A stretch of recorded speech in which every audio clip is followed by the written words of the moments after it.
Police officers sure are law enforcement officials who are tasked with maintaining public order, protecting individuals and property, and preventing and investigating crime. However, there have been instances where police officers have abused their power, used excessive force, and violated people's rights, particularly those from marginalized communities.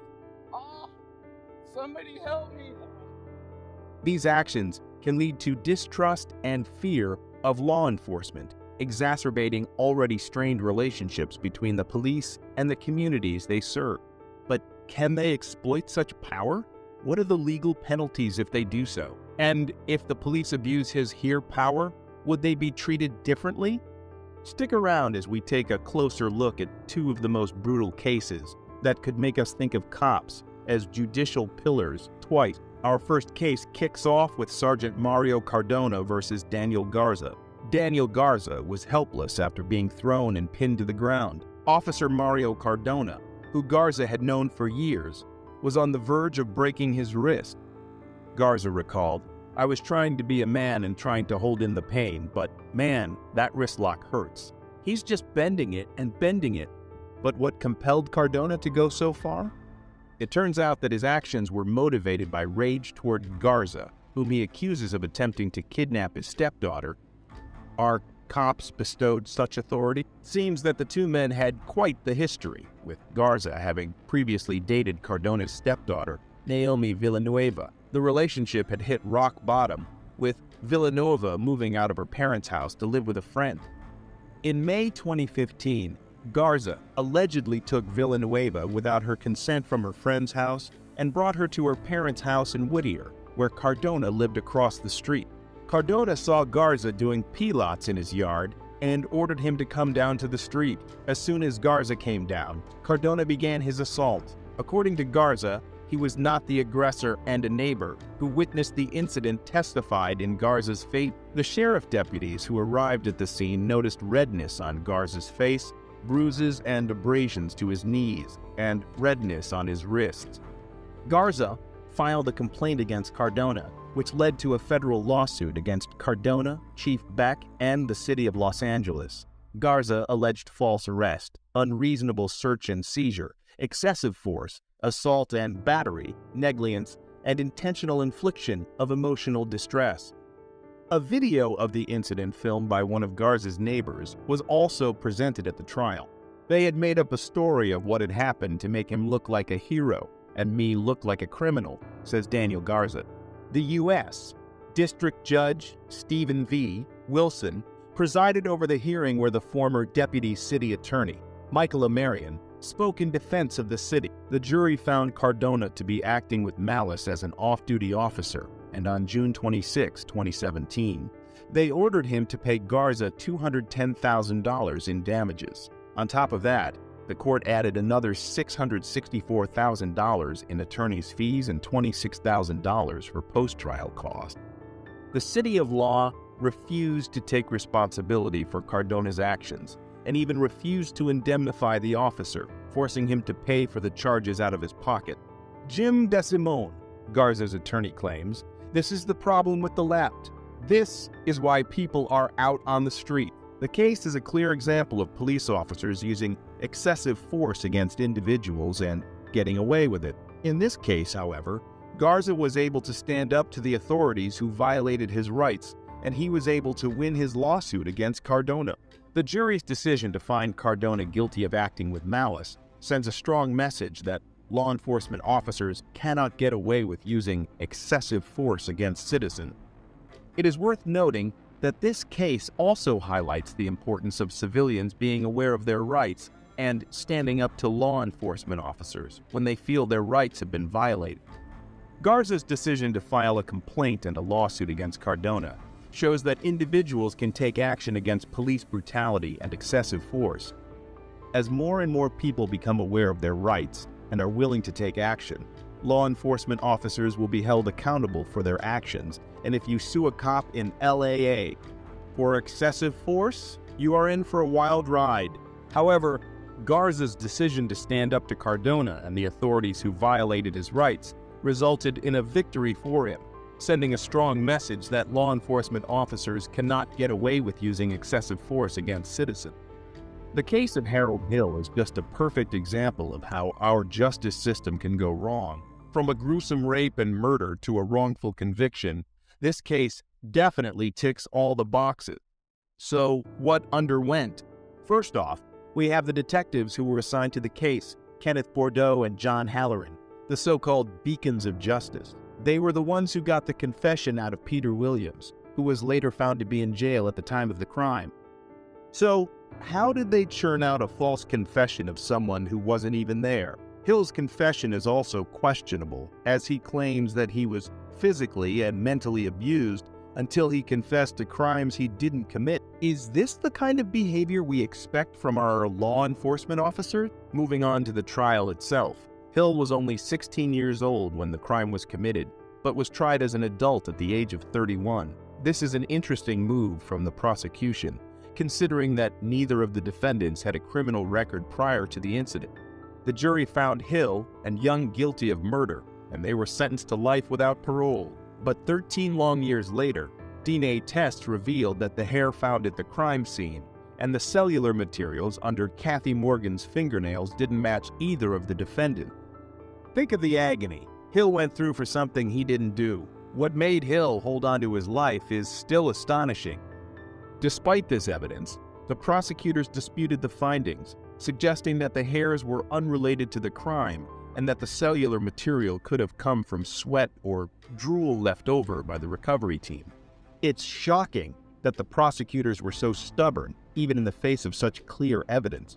Harold and Young were eventually released from prison, but tragedy struck when Young was killed in a hit-and-run incident. Hill, however, filed a complaint against the city of Chicago, the police, and the two detectives involved in the case, accusing them of forcing a confession and violating his civil rights.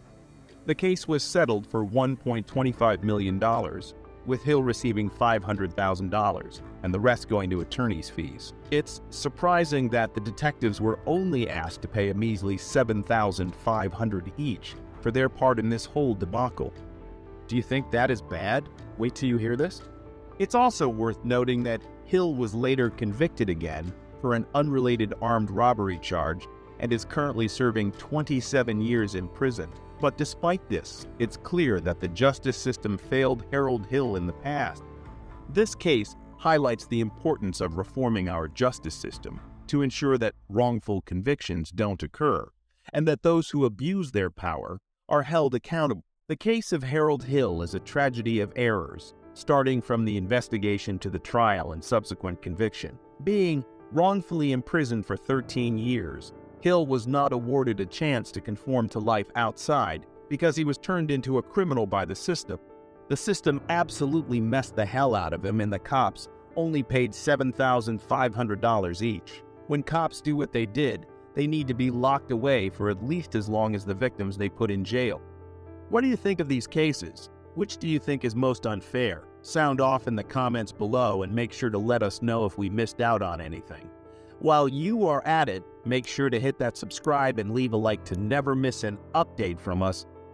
On the evening of September 21st, 2019, law enforcement authorities swiftly reacted to a distressing domestic violence call that had emanated from an apartment in Austin, Texas. Deputy Pereira, a dedicated officer serving with the Williamson County Sheriff's Office, promptly arrived at the location. The door he knocked on belonged to the residence of Skylar Leo, a young 20-year-old woman who cohabited with her boyfriend Eric Ramirez. The call, urgently placed by a concerned neighbor, compelled the officers to investigate the situation without delay. Ms. Leo informed Deputy Pereira that Mr. Ramirez had left the apartment and didn't know his whereabouts. She also expressed her unwillingness to press charges of domestic assault. Look up for me. What's on your neck? What happened? Nothing happened. So I have witnesses saying something happened. So you're trying to protect him? No, I just really don't like dealing with y'all. I really don't want to deal with y'all. I really don't. Okay. So... I don't need to talk to y'all. I really don't. Do you have your ID on you or anything? No, I don't. So what's your last name? Domestic violence laws vary across states, including how abuse is defined, the charges against abusers, and mandatory reporting requirements. In Texas, officers have discretion in making arrests for domestic violence incidents. Despite Ms. Leal's reluctance to press charges, law enforcement and prosecutors can pursue criminal actions based on their investigation and evidence. Texas law emphasizes the protection of domestic violence victims, regardless of their cooperation. So, were y'all, I'm trying to figure out why your friends called the cops. What friend? Or your witnesses, whoever was over here that called us. So what? We got into an argument. Okay. That's it. Okay. It was nothing physical? Nothing physical. Where are the marks on your neck from? We got into my necklace right here. No, this right here. What is that from? Does it really matter? Yes. Does I'm gonna make sure you're okay. I'm fine, ma'am. So. I'm fine. Like, literally, I'm fine. Okay. I'm gonna be honest with you, I get irrash talking to y'all. I do not want to talk to you. And especially Williamson County, y'all have a really bad reputation. I've bad encounters with y'all. I do not want to I'm not gonna hurt you. I know you aren't, ma'am. Okay, so we need your cooperation. I know, and I'm Do you want to press charges? I do not. Okay. No, I do not. Thus, the police had a duty to safeguard Ms. Leal's well-being during their response. Deputy Lorenzo Hernandez, previously featured on a reality show, encountered a situation where he tried to enter Ms. Leal's apartment. Although Ms. Leal protested, the Fourth Amendment allows officers to enter a citizen's home without a warrant under certain circumstances, such as protecting individuals from immediate harm, like in cases of domestic violence. Courts have often given officers broad discretion in responding to domestic violence calls. Based on these precedents, it's likely that a court would find Deputy Hernandez's entry into Ms. Leal's apartment justifiable to ensure her safety, despite her objection. However, we must also address the legality of use of force in this situation. Deputy Hernandez contends that Ms. Leal's non-compliance justified the altercation and the use of force by the deputies. However, a court would likely disagree, as it must assess the reasonableness of the force used. In the 1989 Supreme Court case of Graham v. Connor, courts considered the severity of the crime, the threat posed to officers or others, and whether the suspect is actively resisting arrest. The 2018 case of Darden v. City of Fort Worth further emphasized that excessive force occurs when an arrestee is not actively resisting. Ms. Leal, a victim not resisting arrest, faced unwarranted aggression. A court would undoubtedly find Deputy Hernandez's actions excessive. Sheriff Robert Shodey initiated an internal investigation after an altercation, leading to Deputy Hernandez's one-day suspension. Surprisingly, Hernandez was later promoted to detective, but in January 2021 he resigned when former Sheriff Shodey lost to current Sheriff Mike Gleason. Subsequently, Hernandez faced charges of official oppression and assault for his excessive use of force against Ms. Leal. We went to my house. I'm like, well, we gotta find the guy that allegedly did this. So she didn't give direction of travel, description, anything. She's like, he left. I don't know where he went. Third level Dickerson. Satisfaction. So we need to see if this guy's inside your apartment. Who else is in here? She filed a lawsuit against him in the Williamson County Sheriff's Office on September 20th, 2021. Both the criminal charges against Hernandez and Ms. Leal's civil suit remain pending. His actions were unacceptable, rapidly escalating a peaceful situation, showing unprofessionalism and using excessive force. Went to my apartment. Yo, with what? I'm literally gonna press charges on y'all. We have a possible felony. Possible felony? Yes. For what? For who? He's not here, I'm telling you. But you don't know where he went? I don't know where he went. Lady. Okay. Like, what?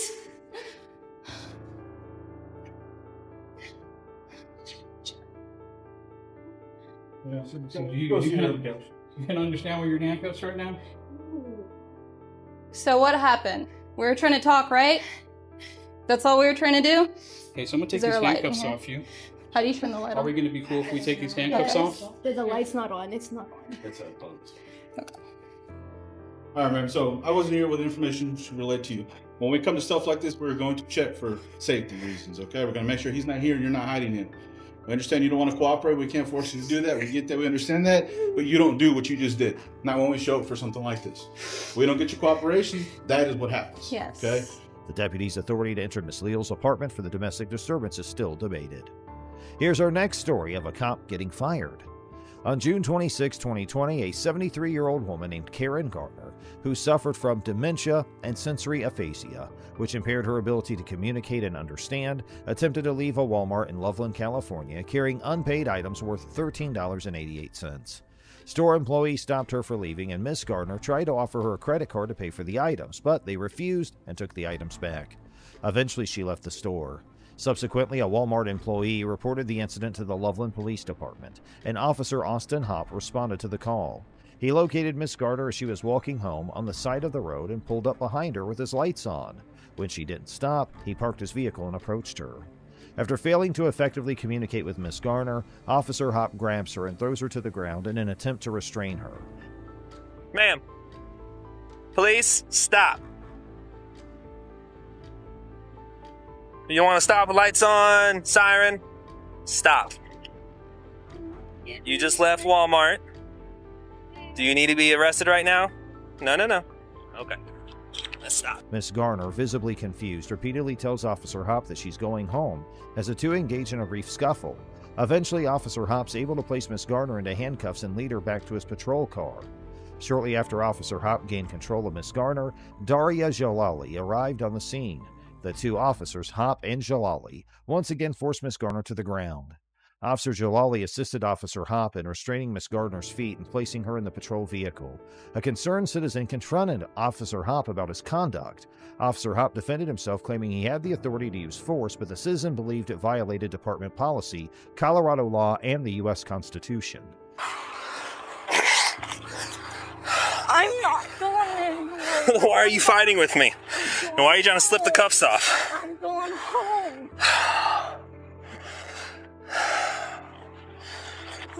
Stop. I'm going home. No, you're not.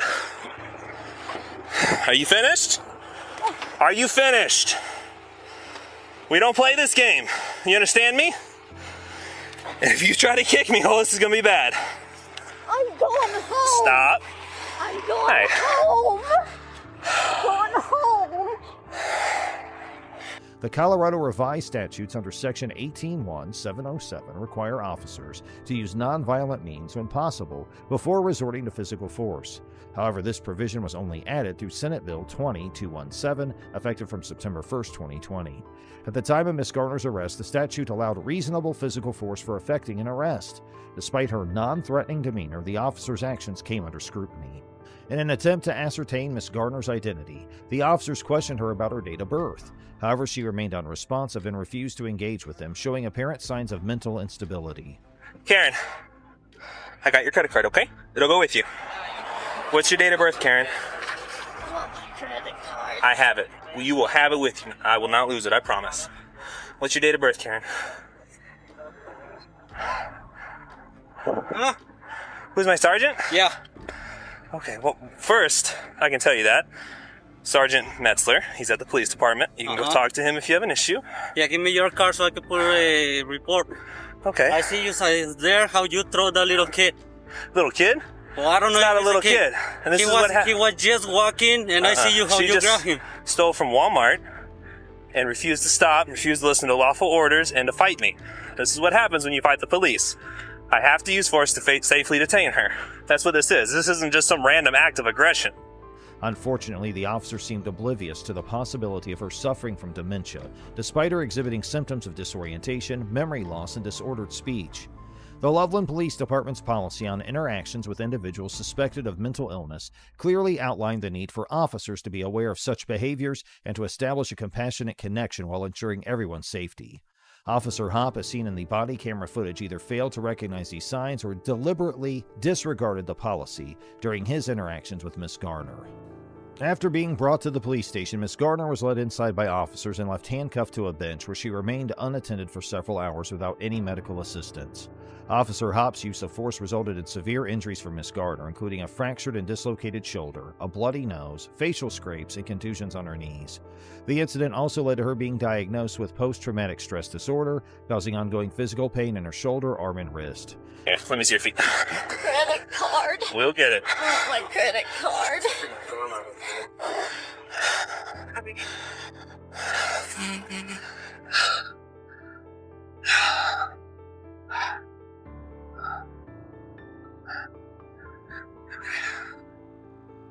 Karen, I got your credit card, okay? It'll go with you. What's your date of birth, Karen? I want my credit card. I have it. You will have it with you. I will not lose it, I promise. What's your date of birth, Karen? Security footage at the station revealed officers Hop and Jalali revealing body camera footage with community service officer Tyler Blackett, who was seen celebrating the harm caused to Miss Garner.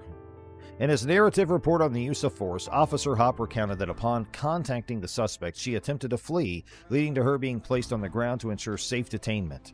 The suspect resisted arrest persistently, necessitating the application of multiple controlling holds. Consequently, the suspect sustained minor lacerations to her wrists from the handcuffs. Yeah, okay. Hey. Let's get her down to the station. Okay, we don't need to wait for Capella. No, we can see what I mean, we know what's it say? She stole some stuff, and they caught her before she left and got it back, and then she ran out. So we have the... And then you contacted her for that. And then she resisted. Obstructed and resisted, so... We're good either way. So we're good either way, cool. She's going. All right. Let's get a path. If they decide not to prosecute, I don't care. Cool. Okay, we'll head down there. And a small laceration to her chin. Despite clear contradictions between Officer Hop's account and the body camera footage, as well as Miss Garner's actual physical condition, higher-ranking officers, including Sergeant Metzler, approved the use of force as necessary, reasonable, and within policy. However, the situation took a significant turn when Miss Garner filed a federal lawsuit against the city of Loveland, Officers Hop and Jalali, and Sergeant Metzler. The case gained national attention when Miss Garner's attorney, Sarah Shilka, publicly released the body camera footage on April 14, 2021. In response to public outrage, Officer Hop was placed on administrative leave, while Officer Jalali and Sergeant Metzler were reassigned to administrative duties pending an internal investigation. Subsequently, all three officers, along with Officer Blackett, chose to resign from their positions. Now, here's our next story of a cop violating the rules. On January 12, 2023, Officer Jack Lowry of the Bloomington Police Department initiated a traffic stop on Ricky Pouncil, a local resident, as he was driving through the city of Bloomington, Minnesota, on his way back from the gym. The ensuing interaction between them was recorded on Officer Lowry's body camera. Officer Lowry informed Mr. Council that he had been pulled over for driving on the center lane and subsequently documented in his police report that the stop was due to a lane violation and driving at 53 miles an hour in a 60-mile-per-hour zone as per Section 169.15 of the Minnesota statutes. The statute states that driving at a slow speed impedes normal traffic and it's prohibited unless necessary for safety or compliance with the law. However, considering the vehicle's weight and the highway grade, Officer Lowry's belief of Mr. Council's violation may not be reasonable, as he was driving slightly below the speed limit. Additionally, Officer Lowry claimed Mr. Council was drifting between lanes, which under Section 169.8 requires driving within a single lane unless it can be done safely. Valid license, everything? Okay. Anytime, man. License status valid. Rental car, pretty distinct reaction to my presence, and then going like 55 in middle lane, and wasn't really cooperative with me at all. Didn't want to tell me where he was going. There's some luggage in the back seat too. There's what? A couple bags in the trunk. Okay. He didn't seem super cooperative, so I'm just gonna pull him out and try to talk him out here. Ricky, right? The U.S. Supreme Court has upheld that pretextual stops, motivated by investigating potential criminal activity, are constitutionally valid, regardless of the officer's true motivations. Thus, if the court accepts Officer Lowry's statement about the lane violation, the traffic stop is likely to be deemed constitutionally valid. According to the police report, Officer Lowry conducted a search of the vehicle, finding only vitamin C capsules. Subsequently, Mr. Pouncil was released after being detained for approximately 35 minutes. The incident came to light when Mr. Pouncil's nephew reached out to relay the details. Despite Mr. Pouncil and his family's efforts to report the incident to the city of Bloomington, the Bloomington Police Department and the city attorney, no wrongdoing was found on Officer Lowry's part, and no corrective actions were taken. The encounter left Mr. Pouncil feeling marginalized and alienated from local authorities. While Officer Lowry avoided physical confrontation, he inappropriately extended the traffic stop without reasonable suspicion and used manipulative tactics to obtain consent for the search. Mr. Pouncil receives a B+ for maintaining composure and filing complaints, but his ability to challenge Officer Lowry's actions was diminished by consenting to the search.